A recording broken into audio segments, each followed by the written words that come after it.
invitarles a que abran sus Biblias, Evangelio según San Juan, capítulo 13, versículo 1 hasta el versículo 10. Mira lo que dice la palabra del Señor. Antes de la fiesta de la Pascua, sabiendo Jesús que su hora había llegado para que pasase de este mundo al Padre, como había amado a los suyos que estaban en el mundo, los amó hasta el fin.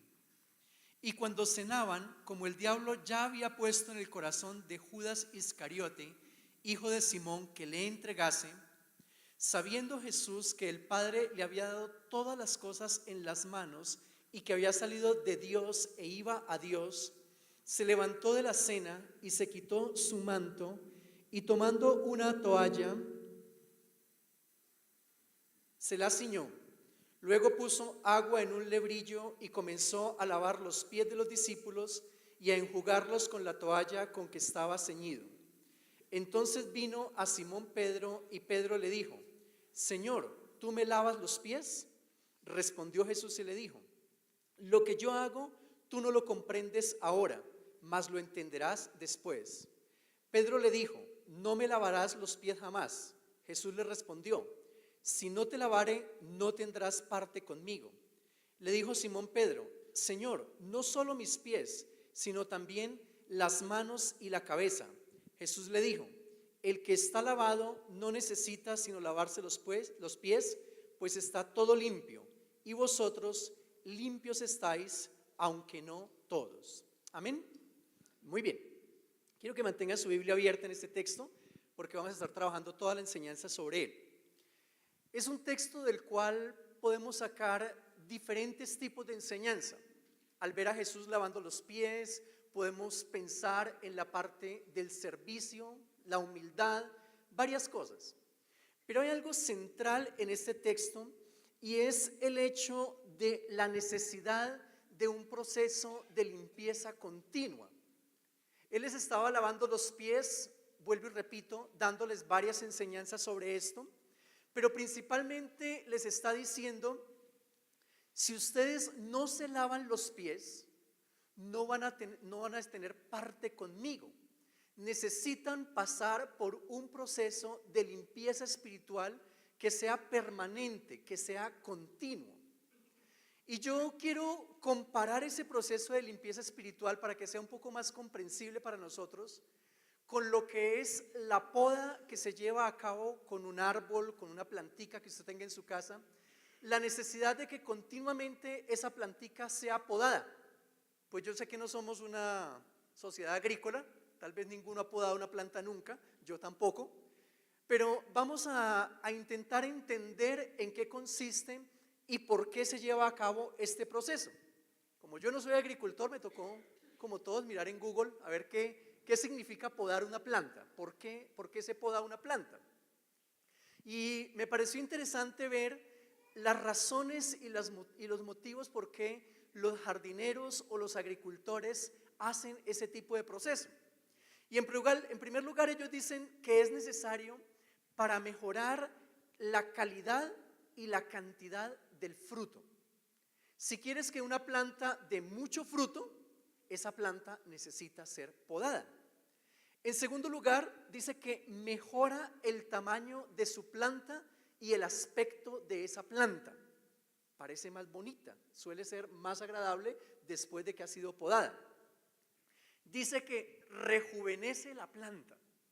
Y ponle cuidado porque ese mismo proceso que se da en la parte física de una planta es muy parecido a lo que sucede en términos espirituales cuando pasamos por ese proceso. Entonces hay un proceso de rejuvenecimiento. Dice, después de que una planta es plantada, se abre la planta al quitar ramas viejas y entra aire y luz al tallo. Entonces le quitan una cantidad de ramas que han crecido de una manera desmesurada, que no están llevando ningún fruto, solamente hacen estorbo, y al cortarla, entonces el tallo queda expuesto para que la luz del sol le llegue directamente, la nutra la planta y la planta lógicamente pueda estar mucho mejor en su salud.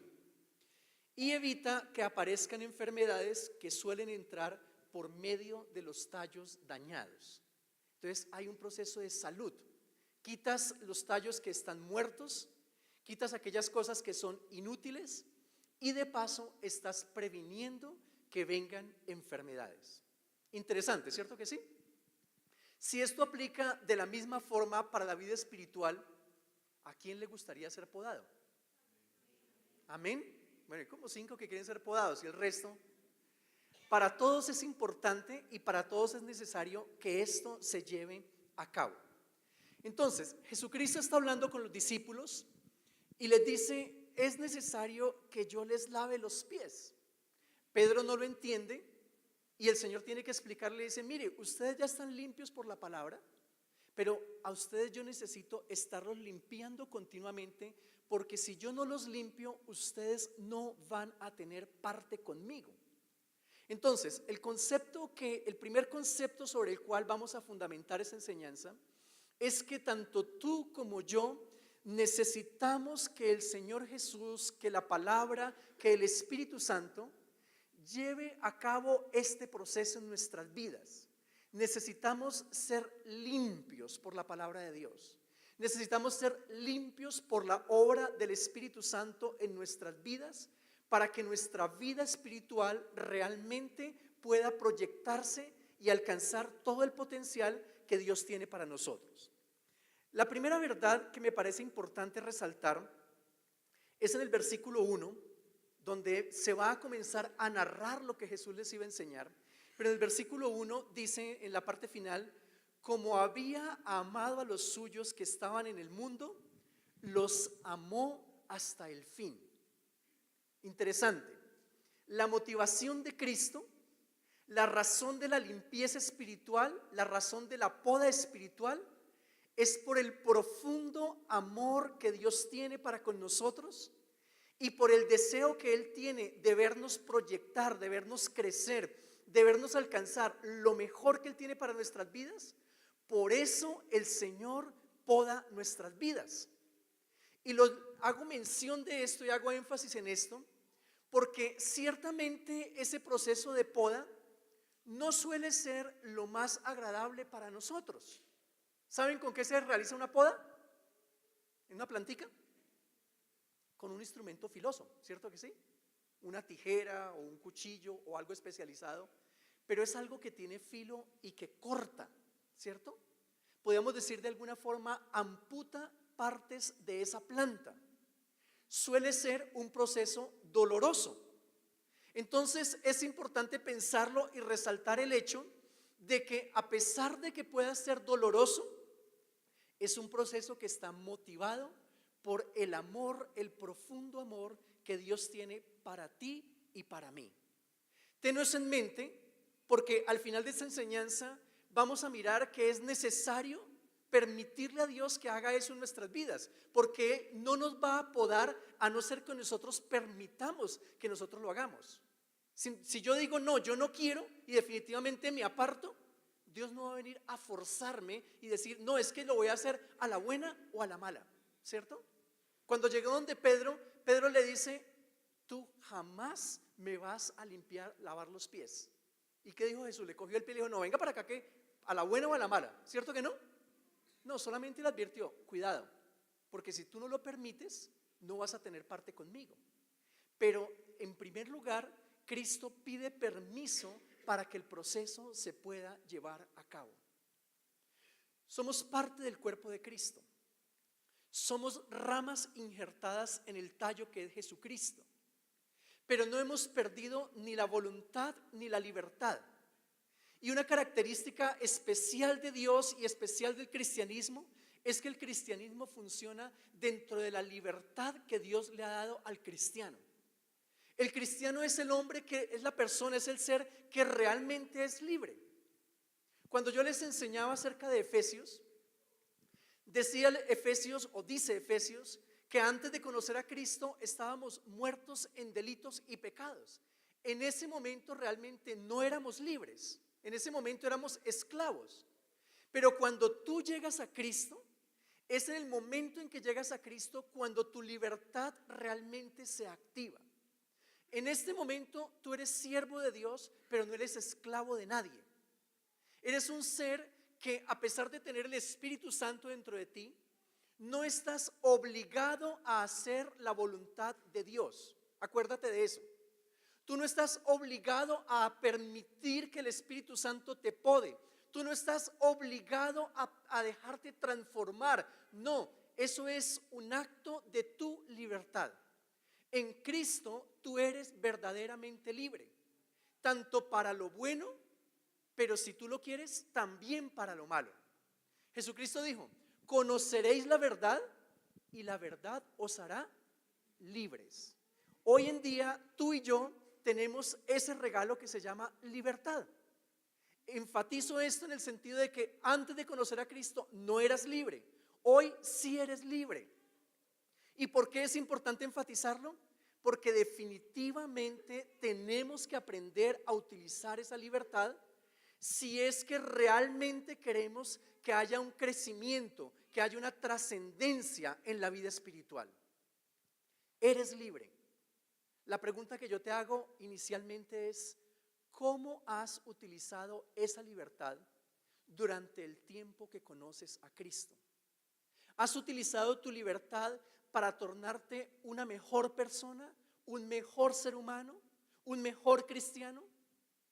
¿Has utilizado tu libertad para que la imagen de Cristo se forme en ti? ¿Has utilizado tu libertad para poder vivir y afianzar los principios de la palabra de Dios en tu vida? Si lo has hecho de esa manera, te felicito, genial, porque esa es la idea de la libertad y ese es el propósito de la libertad. Pero no siempre esto es lo que sucede. Entonces, por favor, analiza y mira y di: ¿cómo he utilizado yo mi libertad en primer lugar? Muy bien, somos libres. Y somos libres, en este caso, aplicándolo a la enseñanza, somos libres para permitir que los cambios que Dios quiere generar en nuestras vidas, esos cambios se den. El Espíritu Santo nos habla por medio de la palabra escrita, por medio de la palabra predicada, por medio del Espíritu Santo, por medio de las personas que están a nuestro alrededor y que nos hablan desde Dios.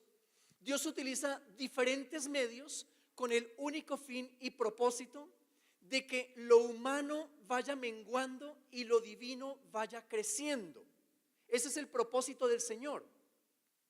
Pero normalmente cada cambio que Dios quiere hacer en nosotros, como ya lo mencioné, puede resultar incómodo o puede resultar doloroso. ¿Por qué? Porque por tendencia natural, como seres humanos, nosotros vamos construyendo hábitos y costumbres de cómo hacemos todas las cosas. Y si tú te das cuenta en tu propia vida, tú tienes una serie de rutinas o repertorios para hacer todo lo que haces. Te levantas y por lo general te levantas y lo primero que haces, si te gusta el café, es ir y tomarte una taza de café. Bueno, cada uno tiene su propia rutina. Pero normalmente nosotros no estamos reinventando cada día que hacemos, sino que simplemente seguimos las rutinas que ya aprendimos. Y cuando esas rutinas son buenas o esas costumbres son buenas, pues genial, fabuloso. El problema es cuando aquello que yo aprendí no se acopla a lo que la palabra de Dios dice, o no es aquello que Dios quiere que yo tenga en este momento en mi vida. ¿Y por qué hago ese énfasis? Porque en muchas ocasiones, cuando nosotros nos convertimos, desarrollamos ciertos pensamientos y ciertas rutinas que en su momento fueron válidos porque éramos bebés espirituales, pero que en este momento no es lo que Dios quiere que nosotros tengamos, ni es la manera como Dios quiere que nosotros vivamos. Si lo comparas con un proceso natural, pues claro, si tú tienes un bebé que tiene 2 años y le estás enseñando a comer, pues lo que tú esperas es que él coma y se salpique la boca, el vestido y se unte de comida, porque es un bebé y a los 2 años pues a cualquiera nos parece chistoso, tan bonito. Pero ¿te imaginas a los 20, a los 25 en un restaurante haciendo lo mismo? Sería trágico, ¿cierto que sí? Y en ocasiones nosotros somos así en nuestra vida espiritual. Aprendimos cosas que cuando éramos bebés espirituales eran cosas que eran viables, eran cosas que hasta un cierto punto son aceptables, pero que en este momento de nuestra vida resultan inaceptables porque no son adecuados al crecimiento espiritual que yo tengo. yo lo reflexiono sobre mi propia vida y digo, la fe que yo necesité en el momento en que tuve que plantar esta iglesia, esa fe en su momento fue muy bonita y fue muy útil. Pero en este momento, ese nivel de fe que yo tenía, en ese momento el nivel de fe que yo tenía para este momento, resulta absolutamente inadecuado. Con la fe y con el nivel de fe que yo tenía en este momento no hago nada en la iglesia, no llevo la iglesia para ningún lugar. Necesito crecer, necesito cambiar como persona, necesito crecer en mi conocimiento de Dios, necesito crecer en mi autoridad, en muchísimos aspectos de mi vida. Y lo que quiero decir es, esto aplica de manera directa para tu propia vida. Tu forma de pensar, de interpretar, de entender el evangelio, de entender el propósito de Dios, la manera como administras tu vida cristiana, los dones, el ministerio, el llamado que Dios te dio, es algo que debe estar en un continuo proceso de cambio, en un continuo proceso de transformación. No podemos quedarnos siempre con lo mismo, hacer siempre las mismas cosas, porque no va a funcionar. Si no funciona en la vida material, tampoco funciona en la vida espiritual. Imagínate tú llegar a un banco o a una empresa y encontrar que en esa empresa no se utilizan computadores, sino todavía se utiliza la máquina de escribir. ¿Qué pensarías tú? ¿Te quedas en el banco o lo cambias? Tú te vas inmediatamente porque tú dices, no, yo necesito hacer transacciones online, yo necesito que las cosas sean rápidas, yo no tengo tiempo para esperar. Y si eso es una realidad en el mundo físico y material, en el mundo espiritual con mayor razón. Yo no puedo pensar que soy un producto acabado. Como yo pensé, como yo entendí, como yo estoy ejecutando mi vida espiritual, así es como es y así se va a quedar siempre. No, tiene que por el contrario haber un cambio, haber un crecimiento, tiene que haber una evolución. He ahí la razón de la poda espiritual, he ahí la necesidad de la limpieza. Por eso Cristo le dijo, es necesario que yo te lave los pies. Y este ritual tiene que ser algo continuo, porque es que si no sucede, no vas a tener parte conmigo. Entonces, yo quiero introducir en tu mente la necesidad, el interrogante del cambio. ¿Cuáles aspectos de mi vida cristiana han estado cambiando? ¿Y cuáles aspectos de mi vida cristiana necesito yo permitir que Dios los transforme porque ya no son funcionales, porque son obsoletos en mi vida espiritual? ¿Hasta ahí vamos bien? Muy bien. Ok. Ahora, ¿qué sucede cuando no se da ese cambio? ¿Qué sucede cuando yo no soy flexible a ese cambio? Cuando Pedro le dice al Señor Jesús, tú jamás me lavarás los pies, ¿qué le responde Cristo? Si no te lavo los pies, no tendrás parte conmigo. Siendo muy radicales, ¿a dónde lo mandó Jesús? Al infierno. Así de sencillo, ¿cierto que sí? Nosotros tenemos la tendencia a ser resistentes al cambio. Pero si yo soy resistente al cambio, eso va a traer estancamiento, eso va a traer muerte, eso va a traer una vida de esterilidad, de debilidad. La relación con Cristo se va a perder y es literal en este texto que Cristo le dice, aún tu salvación, querido apóstol Pedro, querido discípulo Pedro, aún tu salvación queda en tela de juicio si tú no permites que yo genere ese proceso en tu vida. Míralo bien, míralo con detenimiento, porque es importante lo que el Señor le está diciendo. Así como dijimos inicialmente que cuando hay una poda, la planta se rejuvenece, la planta fructifica, la planta se oxigena, se ve más bonita, pues cuando no se da eso, pues sencillamente lo que viene es una muerte lenta y paulatina y no queda absolutamente nada de útil en esa planta. Cuidado, porque esto puede pasar en nuestra vida espiritual. Exactamente, yo resisto los cambios que la palabra del Señor me indica que debo tener. Yo resisto los cambios que el Espíritu Santo de Dios me dice que debo tener. Y los resisto de manera consciente o inconsciente, pero los resisto. No, pues lo que predicaron está bien, pero yo no lo voy a hacer así. Ah, bueno, perfecto. Si lo que se predicó fue una palabra de un hombre, pues no tienes ningún problema. El problema es cuando tú eres consciente y dices, ¿sabes una cosa? Eso que predicaron sí fue palabra de Dios. Que yo no lo vaya a hacer es otra cosa, pero es palabra de Dios. Eso es terrible, porque es ahí donde se produce ese estado de muerte y de estancamiento del cual nosotros estamos hablando.